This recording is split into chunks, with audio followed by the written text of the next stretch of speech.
बलूचिस्तान ये सिर्फ ज़मीन का टुकड़ा नहीं, ये गैरत, हया और रिवायत का एक कदीम किला है।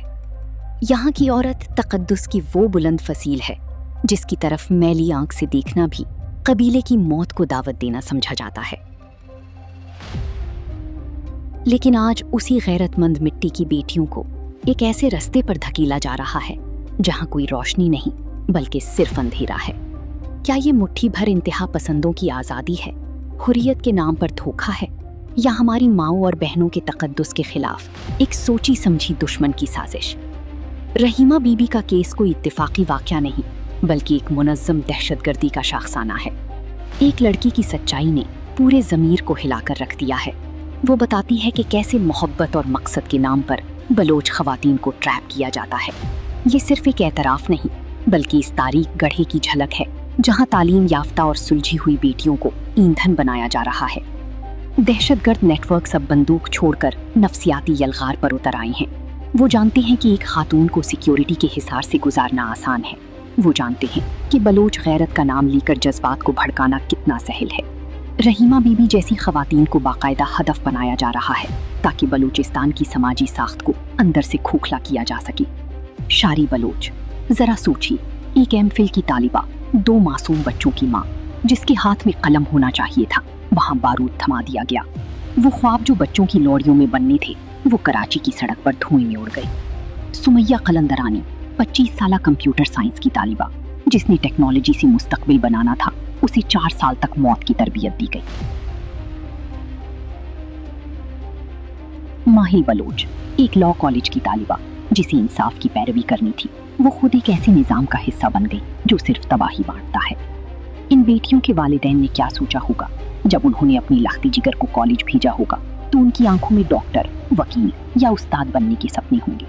उन्होंने सोचा होगा कि उनकी बेटियां बलूचिस्तान का मान बनेंगी, मगर उन्हें क्या मालूम था कि कुछ रहनुमा कहलाने वाले उनकी मासूमियत को रियासत के खिलाफ नफरत में बदल रही हैं।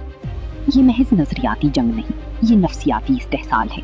अदीला खुदा बख्श जैसी बेटियों का जिनसी और ज़हनी इस्तेहसाल किया गया। उन्हें बताया गया कि खुदकुशी ही उनकी गुनाहों का कफ़ारा है। क्या ये वो आज़ादी है जिसका वादा किया गया था? दिफाई माहिरीन का कहना है कि बलूच लिबरेशन आर्मी जैसी तंजीमों ने अब अपनी शिकस्त को छुपाने के लिए ख़वातीन को इंसानी ढाल बनाना शुरू कर दिया है।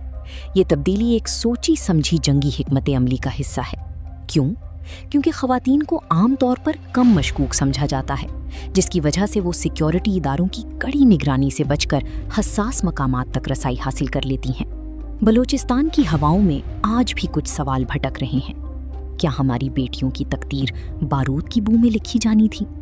क्या उनकी तालीम का मकसद किसी मफाद परस्त टोले की तशहीर बनना था? वक्त आ गया है कि हम उन रहबरों को पहचानें जो हमारी नस्लों को आग में झोंककर खुद बैरूने मुल्क आसाइशों की जिंदगी गुजार रहे हैं। सवाल ये है कि ये तालीम याफ्ता ख़वातीन इस रास्ते पर कैसे आती हैं? इसके पीछे एक गहरा डिजिटल जाल है, ऑनलाइन जोड़ तोड़। जी हाँ, दहशतगर्द गिरोह सोशल मीडिया पर जाली अकाउंट्स बनाकर तन्हाई या जज्बाती कमजोरी का शिकार लड़कियों से राब्ते करते हैं। नफ्सियाती ब्लैकमेलिंग, जिसमें पहले झूठी हमदर्दी और दोस्ती का झांसा दिया जाता है और फिर उनकी ज़ाती कमजोरियों को बुनियाद बनाकर उन्हें ब्लैकमेल किया जाता है।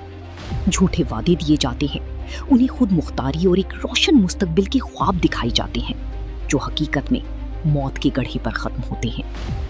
बलूचिस्तान की बेटी की असल ताकत कलम और तालीम में है, बारूद में नहीं। आइए मिलकर इस खामोश दुश्मन को पहचानें जो हमारी नस्लें तबाह कर रहा है। आपकी इस बारे में क्या राय है? कमेंट्स में ज़रूर बताएं। बलूचिस्तान को समझने के लिए सिर्फ एक ज़ाविया काफ़ी नहीं, ये एक मुकम्मल दास्तान है जिसे सुनने, समझने और महसूस करने की ज़रूरत है। हम निखारेंगे रुख बलूचिस्तान शवाहिद और दलील के साथ। देखते रहिए बलूचिस्तान खबर। वीडियो को अभी शेयर करें, लाइक और सब्सक्राइब का बटन क्लिक करें और बन जाएं हमारे हमसफ़र। और इस पैगाम को बलूचिस्तान की हर बेटी तक पहुंचाने के लिए इस वीडियो को शेयर करें।